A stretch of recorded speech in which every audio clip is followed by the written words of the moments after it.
નમસ્તે મિત્રો, સ્વાગત છે તમારું આ ચેનલમાં। મિત્રો, જીવનમાં ઘણીવાર આપણા જીવનની અંદર ખરાબ સમય પણ આવે છે। આપણે એવું ઈચ્છીએ પણ જીવનમાં ક્યારેય ખરાબ સમય ન આવે, પણ જ્યારે ભગવાન પાસે પ્રાર્થના કરીએ કે આવું ન બને, પણ જ્યારે આવો ખરાબ સમય આવે ત્યારે આપણે શું કરવું જોઈએ? કયા આપણા એવા મિત્રો છે જે આપણને ખરાબ સમયમાં સાથ આપે? તો એવા 7 મિત્રો જે તુલસીદાસજીએ રામાયણમાં કહેલા છે, તો એની વાત આપણે કરીએ આજે। તો 7 મિત્રો છે જે ખરાબ સમયમાં એનો સાથ આપણને મળે છે। એમાં એક છે વિવેક। મિત્રો, જ્યારે પણ આપણો ખરાબ સમય ચાલતો હોય, આપણા ઉપર ઘણા બધી મુશ્કેલીઓ આવી હોય, ત્યારે વિવેક છે એ આપણો મિત્ર હોય છે।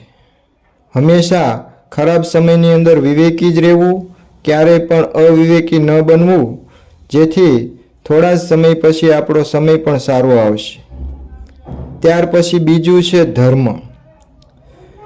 તમે જે ધર્મ પાળતા હો તે ધર્મની અંદર આપણે હંમેશા વિશ્વાસ રાખવો જોઈએ। ખરાબ સમય હોય ત્યારે ધર્મ જ રાખવો, અધર્મી ક્યારેય ન બનવું। ધર્મમાં વિશ્વાસ રાખશો તો એક સમયે ખરાબ સમય પણ જતો રહેશે। ત્યાર પછી નંબર 3 છે મિત્રો, ખરાબ સમયમાં આપણો મિત્ર છે ધીરજ। હંમેશા ધીરજ ધરવું જોઈએ। જ્યારે પણ ખરાબ સમય આવે ત્યારે તુલસીદાસજીએ કીધું છે કે ત્યારે ધીરજ રાખવી જોઈએ। આપણે સારું કરવા ઈચ્છીએ છીએ તો પણ ઘણીવાર સારું થતું નથી, બધી બાજી ઉલટી પડે છે, ત્યારે હંમેશા ધીરજ રાખવી જોઈએ। કોઈના કોઈ પ્રકારના ઉતાવળિયા નિર્ણયો ન લેવા જોઈએ અને અધીરા પણ ન બનવું જોઈએ। ધીરજ રાખવાથી એક સમય એવો આવશે કે જે આપણને શ્રેષ્ઠ બનાવશે। માટે ખરાબ સમયનો આપણો ત્રીજો મિત્ર છે ધીરજ। તો ધીરજ પણ શ્રેષ્ઠ મિત્ર છે।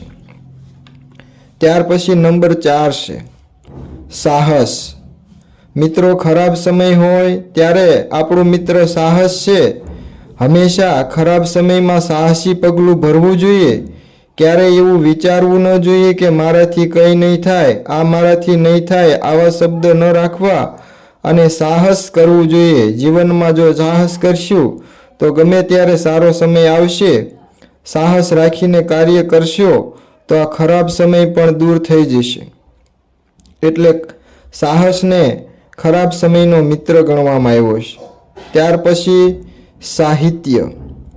સાહિત્યને ખરાબ સમયનો સાચો મિત્ર ગણ્યો છે, કારણ કે ખરાબ સમયની અંદર જો કવિતા, શાસ્ત્રો અને સારા પુસ્તકો વાંચવામાં આવે તો ખરાબ સમય ગમે તેવો હોય તે ચાલ્યો જશે। એટલે સાહિત્ય પણ આપણો 5મો મિત્ર છે ખરાબ સમયનો। ત્યાર પછી 6થો મિત્ર છે સત્ય। હંમેશા જીવનની અંદર સત્ય જ બોલવું જોઈએ, સત્ય વ્રત ધારણ કરવું જોઈએ, અસત્ય ન બોલવું જોઈએ। હંમેશા સત્ય બોલવું અને સત્ય ધર્મનું પાલન કરવું, સત્ય વ્રતનું પાલન કરવું। ભલે ગમે તેવી પરિસ્થિતિ આવે, ખરાબ સમય ચાલતો હોય ત્યારે અસત્ય ન બોલવું। જો સત્યનું વ્રત ધારણ કરશો તો જીવનમાં સફળતા મળશે અને ખરાબ સમય ચાલ્યો જશે। ત્યાર પછી મિત્રો છેલ્લું છે ખરાબ સમયનો મિત્ર હરિનો ભરોસો। તુલસીદાસજીએ રામાયણમાં કહેલું છે કે રામ પર ભરોસો, ઈશ્વર પરમેશ્વર ભરોસો રાખશો તો ખરાબ સમય હોય ત્યારે એ તમને ખૂબ જ તમારા મિત્ર તરીકેનું કાર્ય કરશે। અને જીવનમાં ઈશ્વર પર આસ્થા રાખશો તો તમારો ગમે તેવો ખરાબ સમય હશે તો પણ ચાલ્યો જશે મિત્રો। તો આવા ખૂબ જ સરસ આપણા મિત્રો છે જે ખરાબ સમયની હોય ત્યારે આપણને તે મિત્રો મદદ કરશે। અને મિત્રો ઉપર ખાસ આ 7 બાબતો ધ્યાન રાખજો। તુલસીદાસજીએ રામાયણમાં પણ કહેલું છે, આપણા શાસ્ત્રોમાં પણ આ વાત કરેલી છે। તો આ 7 મિત્રોને ખરાબ સમયમાં જો સાથે રાખશો તો તમારો ખરાબ સમય છે તરત જ ચાલ્યો જશે અને તમે એક સારા સમયની જે રાહ જોઈ રહ્યા છો એ તમને પ્રાપ્ત થશે। તો નમસ્તે મિત્રો, જો આ વિડીયો તમને ગમ્યો હોય તો શેર કરજો, લાઈક કરજો અને ચેનલને સબસ્ક્રાઈબ કરવાનું ભૂલતા નહીં. જય શ્રી કૃષ્ણ, જય હરિ વિષ્ણુ.